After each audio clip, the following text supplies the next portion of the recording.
વાત કરીએ છુડા તાલુકાની તો છુડા તાલુકાના મોજીદડ ગામે અલગ અલગ બે સમાજ વચ્ચે મારામારી સર્જાતા બે લોકો ઇજાગ્રસ્ત થયા હતા। છુડા તાલુકામાં આવેલ મોજીદડ ગામે મૂળી તાલુકાના નલિયા ગામના બહેન મોજીદડ પોતાના ભાઈના ઘરે આટો ખાવા આવ્યા હતા અને ત્યારે જૂની અદાવતને લઈને તેમના ભાઈ અતુલભાઈ ઝાલા પર 3 થી 4 શખ્સો દ્વારા હુમલો કરવામાં આવ્યો હતો।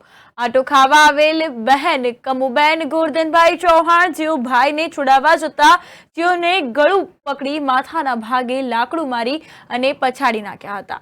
ભાઈ અતુલને માથાના ભાગે પાઇપ વડે હુમલો કર્યો હતો અને જેમાં બંને ભાઈ બહેન ઇજાગ્રસ્ત થયા હતા। સારવાર અર્થે લીંબડી સિવિલ હોસ્પિટલ ખાતે ખસેડવામાં આવ્યા હતા। માથાના ભાગે વધુ ઈજા પહોંચતા સુરેન્દ્રનગર ખાતે રિફર કરાયા।